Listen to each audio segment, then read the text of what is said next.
Assalamualaikum warahmatullahi wabarakatuh. Waalaikumsalam warahmatullahi wabarakatuh. Selamat siang Bapak Ibu Guru. Ya. Siang. Alhamdulillah dalam keadaan sehat semua. Ya, Terima kasih atas waktunya. Saya di sini akan melakukan diseminasi apa yang saya dapatkan dari pendidikan program guru penggerak, yang mana saya akan menyebarkan pemahaman dan penerapan pengalaman budaya positif oleh saya sendiri. Perkenalkan, Milawati Putri Ramdhani, CGP Angkatan 9. Tujuan pendidikan. Itu tahu gambar siapa? Ki Hajar Dewantoro, pinter semua. Tujuan pendidikan menurut Ki Hajar Dewantoro yaitu menuntun segala kodrat yang ada pada anak-anak agar mereka dapat mencapai keselamatan dan kebahagiaan yang setinggi-tingginya, baik sebagai manusia maupun sebagai anggota masyarakat.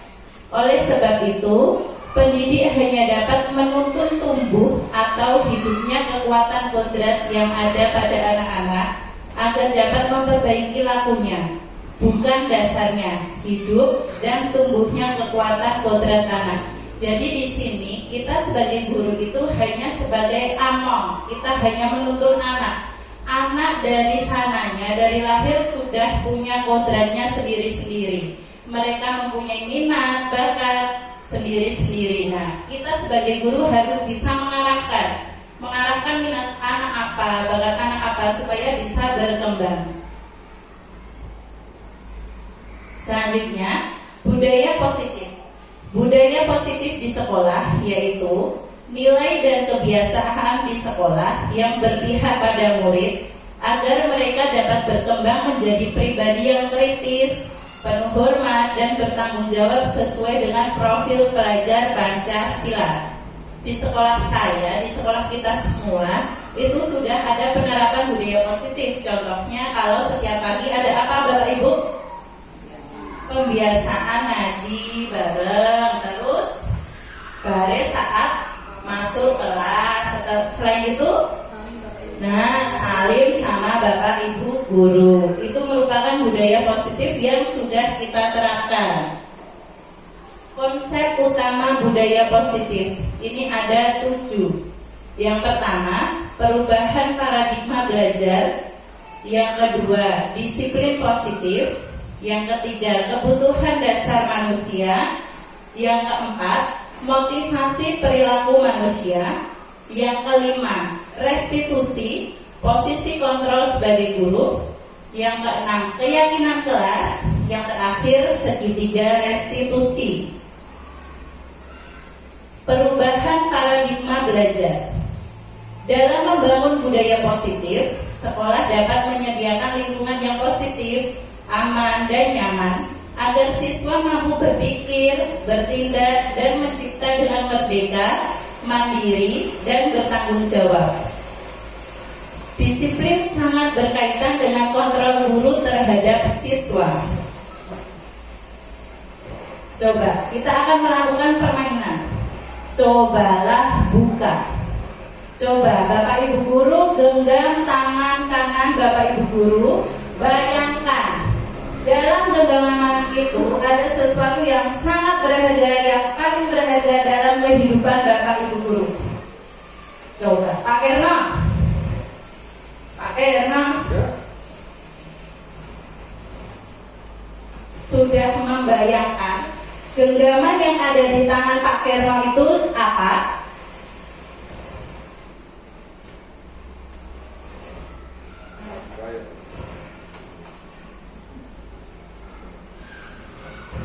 Sudah? Sudah.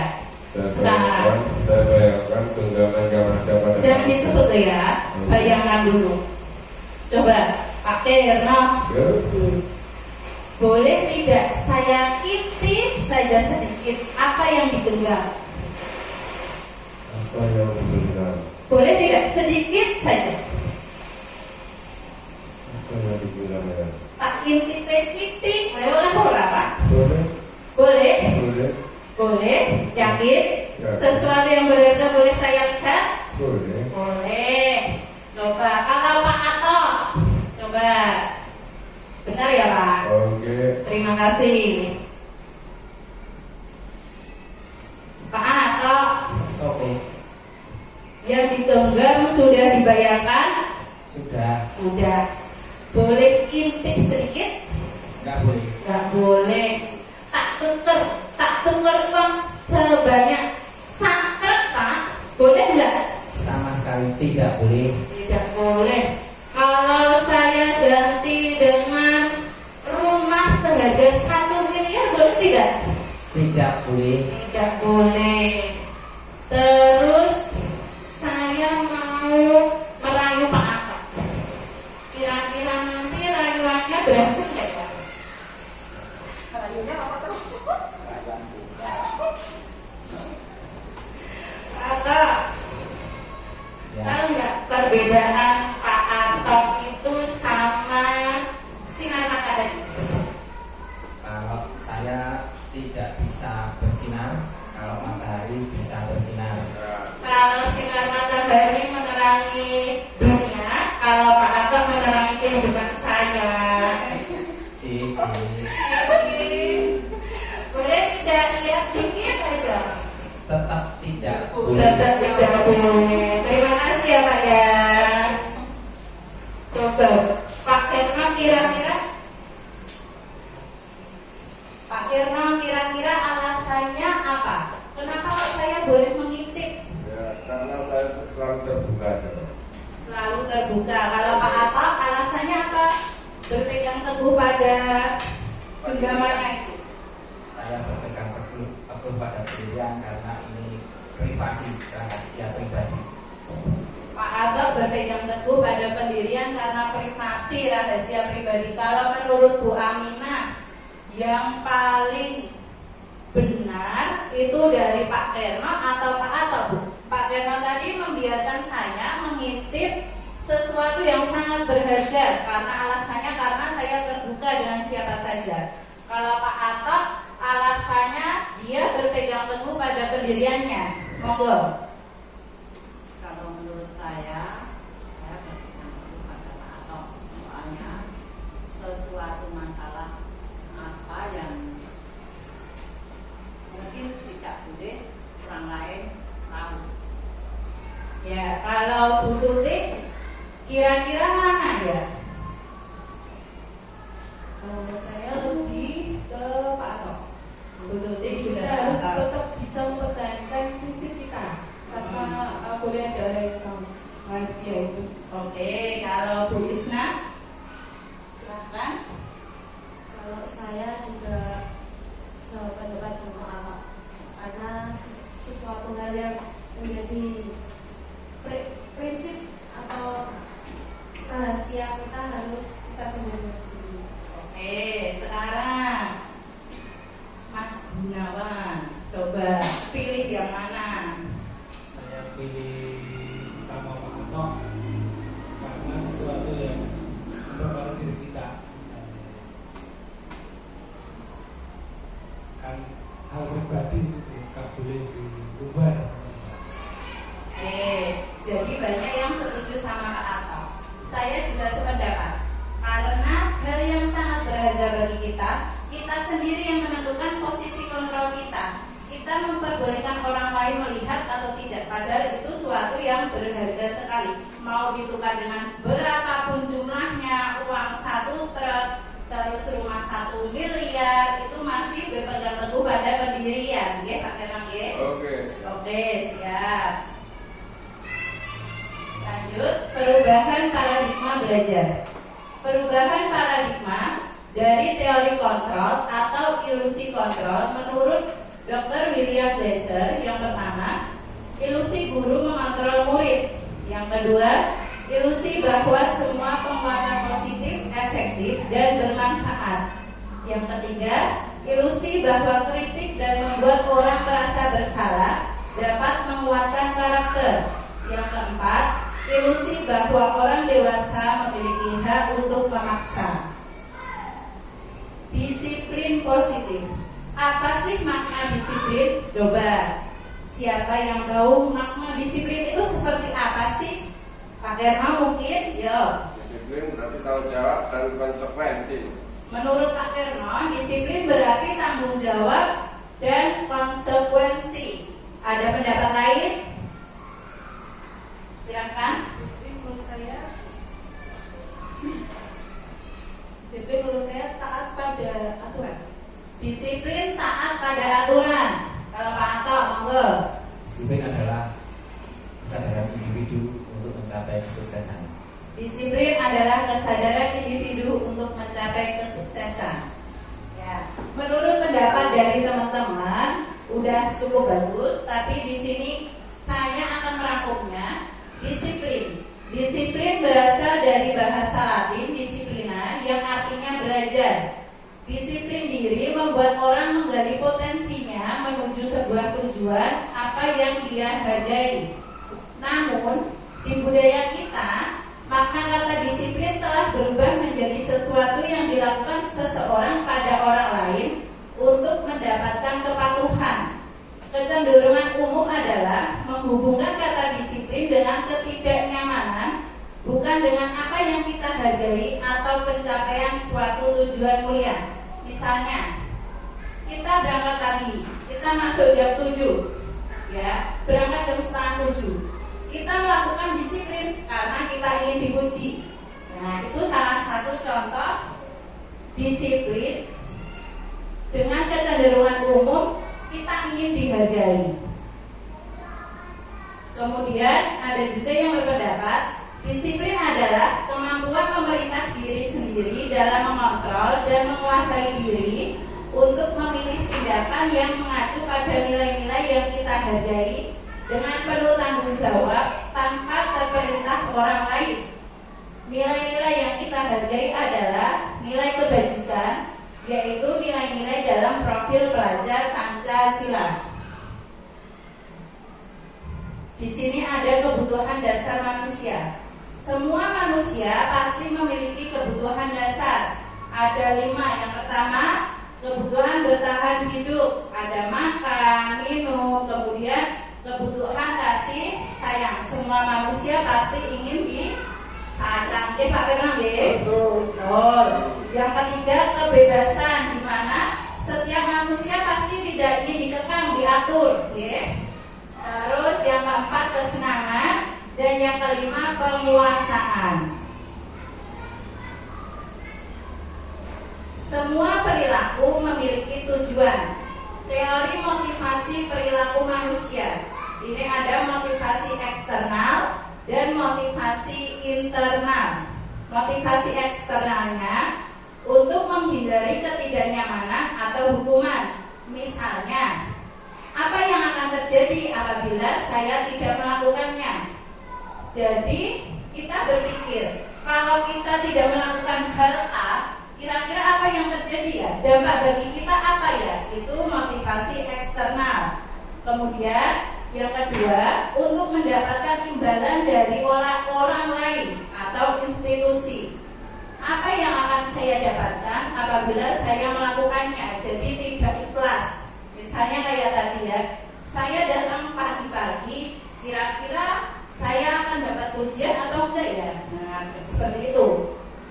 Kemudian yang terakhir, motivasi internal, tujuan dari disiplin positif, yaitu untuk menghargai diri sendiri.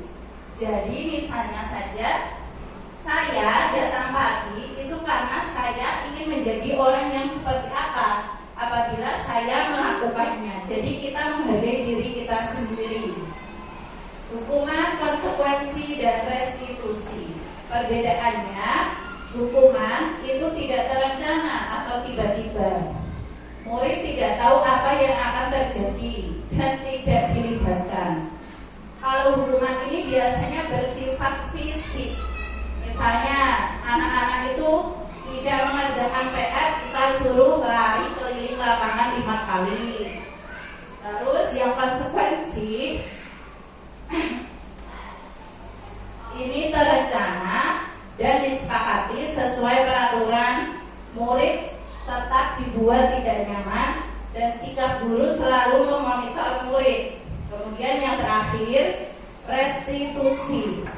Proses menciptakan kondisi bagi murid untuk memperbaiki kesalahan. Proses kolaboratif yang mengajarkan murid untuk mencari solusinya sendiri. Coba, ini ada 2 kalimat, termasuk hukuman atau konsekuensi. Coba. Hukuman. Yang hukuman yang mana Pak Erno? Lari mengelilingi lapangan basket 2 kali. Ya, lari mengelilingi lapangan basket 2 kali karena terlambat datang ke sekolah. Ini karena hukuman fisik, maka karena dia terlambat datang ke sekolah, maka hukum fisiknya lari lapangan basket 2 kali. Ya. Setuju dengan pendapat Pak Erno yang lain? Setuju. Kalau yang bawahnya, hukuman atau konsekuensi? Membersihkan coretan yang dibuatnya di meja tulis. Konsekuensi. Apa? Konsekuensi. Yang tahu alasannya, monggo Kamina. Karena kalau anak-anak mencoret di meja tulis harus ditangkap misalnya. Karena anak-anak saat melakukan tindakan harus membersihkannya atau menerima konsekuensi apa yang dibuat. Ini ada beberapa kasus. Kasus yang pertama, itu siswa sering tidak mengerjakan PR. Bentuk hukumannya itu guru menyuruh murid untuk berdiri di luar kelas selama pelajaran berlangsung. Kalau bentuk konsekuensinya, guru memberikan konsekuensi untuk mengerjakan PR-nya saat istirahat atau dikerjakan sebelum masuk kelas. Guru tegas dan siswa menghormati peraturan. Kalau restitusinya, guru menanyakan keyakinan kelas atau dirinya untuk membantu siswa menyelesaikannya. Guru terbuka dan siswa menghormati dirinya dan orang lain. Berikut 5 posisi kontrol sebagai guru. Yang pertama, penghukum. Yang kedua, pembuat rasa bersalah. Yang ketiga, pemantau. Yang keempat, teman. Dan yang kelima, manajer. Contoh penerapan 5 posisi kontrol dengan kasus murid yang berlari menabrak teman. Sebagai penghukum, lari keliling lapangan 5 putaran. Mungkin ada contoh lain, Pak Dermo monggo.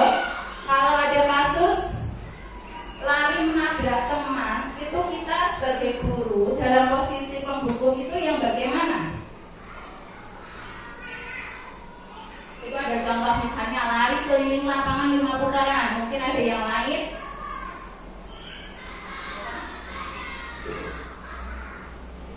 Ya, selain itu mungkin disuruh dia menyanyi sambil berjoget-joget. Menyanyi sambil berjoget itu juga posisi kontrol sebagai penghukum. Yang kedua, pembuat rasa bersalah. Tuh contohnya, apa kamu tidak kasihan melihat Lucy menangis? Kebetulan namanya Lucy yang ditabrak tadi menangis. Jadi guru bertanya kepada siswa, apa kamu tidak kasihan melihat Lucy menangis? Mungkin yang lain monggo silahkan. Pak Hatta, pembuat rasa bersalah selain itu Pak.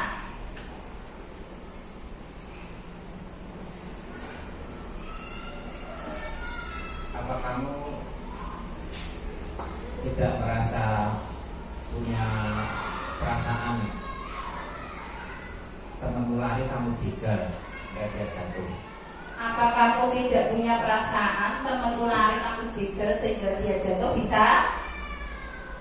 Bisa? Tapi ditabrak. Ya. Coba Misalnya, saya oke. oke, Pak Firno, silakan. Coba rasakan bagaimana seandainya kamu yang ditabrak atau yang tertabrak. Sakit tidak kira-kira? Kamu nangis atau tidak?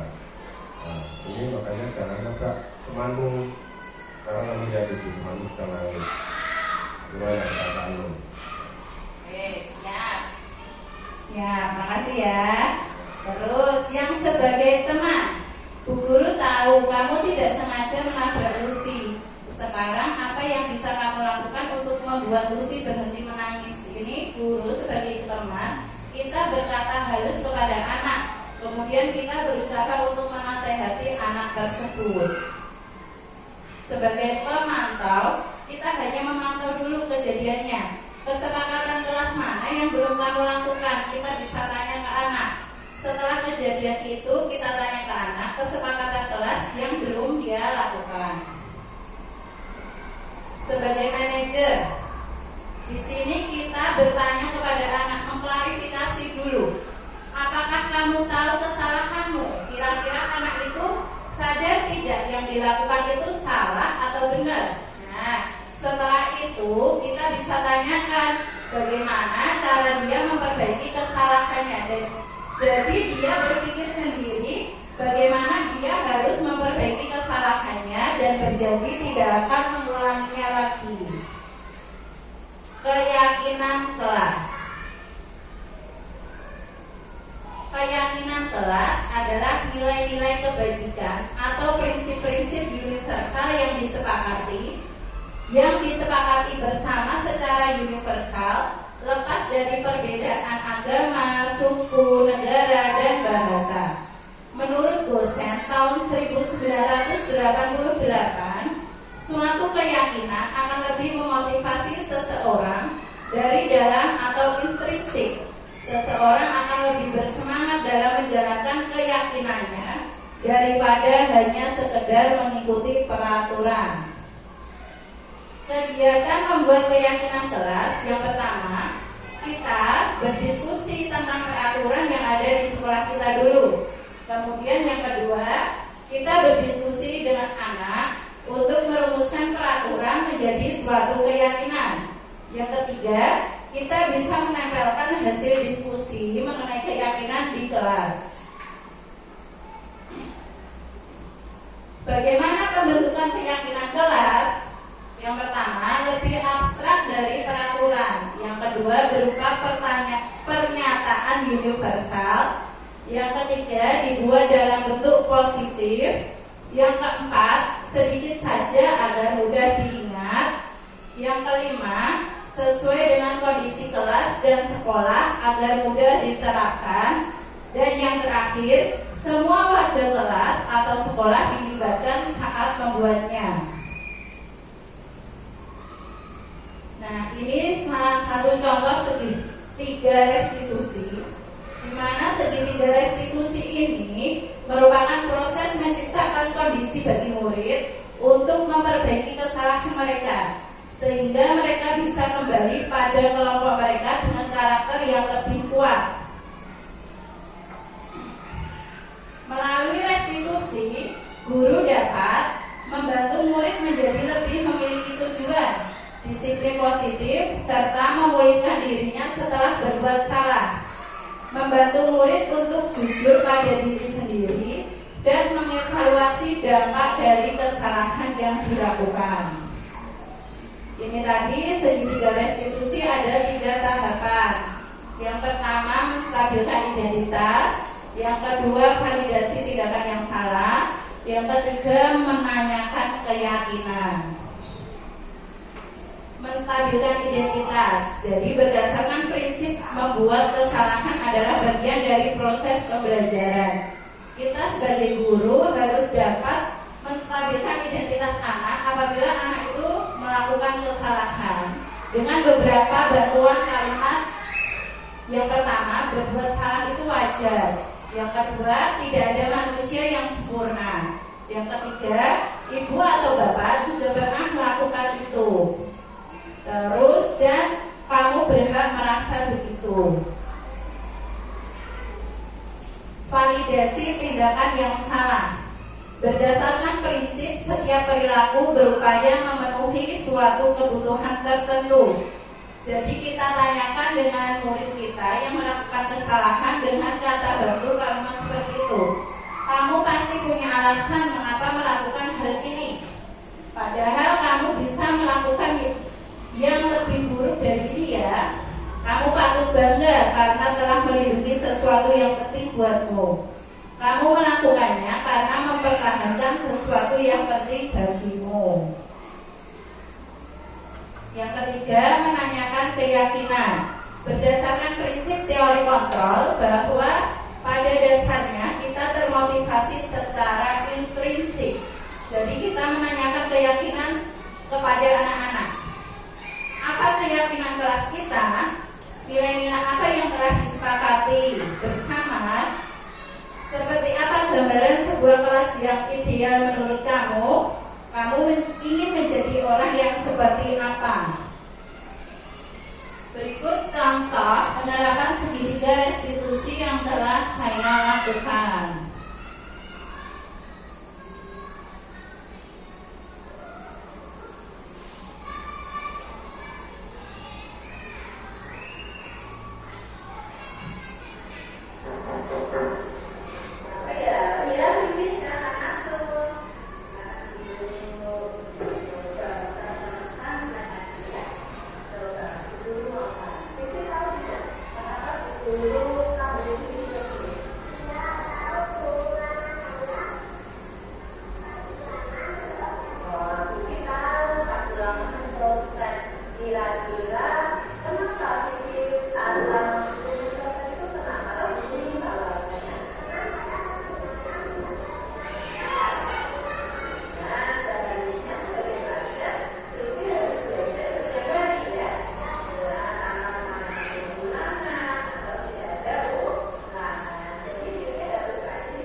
Itu tadi sedikit cuplikan mengenai kegiatan segitiga restitusi yang sudah saya terapkan.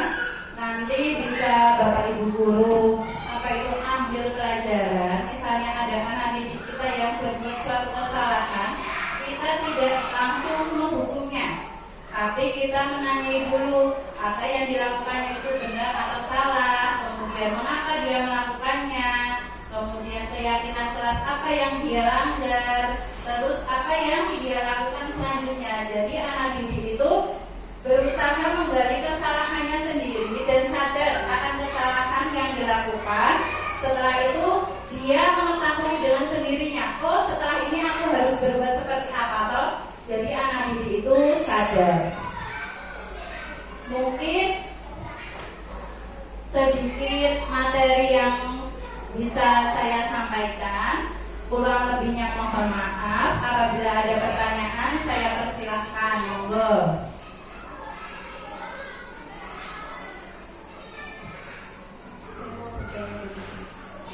Oke, monggo Bu Tutik. Saya mau bertanya tentang perbedaan dari peraturan dan keyakinan kelas itu apa perbedaannya? Oh iya, perbedaan peraturan dan keyakinan kelas. Kalau peraturan itu biasanya sudah dibuat oleh atasan, sudah dibuat oleh guru, terus murid hanya tahu dia harus mentaati peraturan itu. Kalau keyakinan kelas kita buat bersama-sama dengan murid. Kita berdiskusi dengan murid, kira-kira keyakinan kelas apa yang harus kita sepakati. Jadi murid itu dilibatkan dalam membuat keyakinan kelas. Gitu Bu. Monggo yang lain. Akhirnya monggo. Rasanya itu jelas dulu ya. Oke, siap. Mungkin atau silakan. Keyakinan kelas 1 dibuat berdasarkan diskusi siswa-siswa, itu ya. Ya. Diskusi siswa sama guru, Pak. Oke. Jika gurunya yang melanggar kesepakatan itu gimana? Itu kan keyakinan kelas kita. Apabila guru itu kan sebagai contoh. Nah, contoh bagi anak didik kita. Masa ya awake dhewe melanggar? Masa ya awake dhewe ra izin? Nah, misalnya ada peraturan tentang datang tepat waktu, ya. Kita sebagai guru juga harus disiplin waktu memberikan contoh kepada anak-anak. Terus ada juga kaitannya tentang keyakinan tidak mengerjakan PR. Ya, keyakinan kelas tidak mengerjakan PR. Masa yang untuk PR ya gurunya. Nah, itu kan pasti murid ya. Terus kata-kata keyakinan kelas itu biasanya positif. Misalnya tadi tidak mengerjakan PR, itu bukan kata-kata keyakinan kelas. Jadi harus diubah dengan tanda kutip dengan kata-kata yang positif. Misalnya saja PR dikerjakan di rumah. Jadi dengan kata-kata yang positif dalam membuat keyakinan kelas. Maksud Bapak? Dari saya tak Bu. Oke, monggo.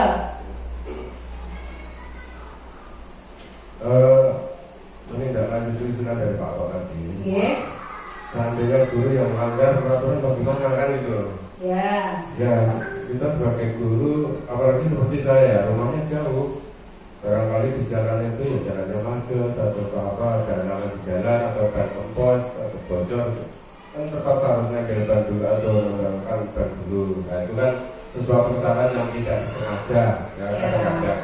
Ya sebenarnya kita sebagai guru, sebagai konsekuensi kita, karena sudah dibuat keyakinan kelas, maka guru ya sewajarnya untuk minta maaf kepada siswa. Terus terang saja, maaf anak-anak, Pak Guru tadi terlambat karena sepedanya bocor di jalan, Pak Guru harus nyegelkan dulu. Ini sebagai konsekuensi guru karena sudah dibuat kesepakatan tadi di kelas tadi.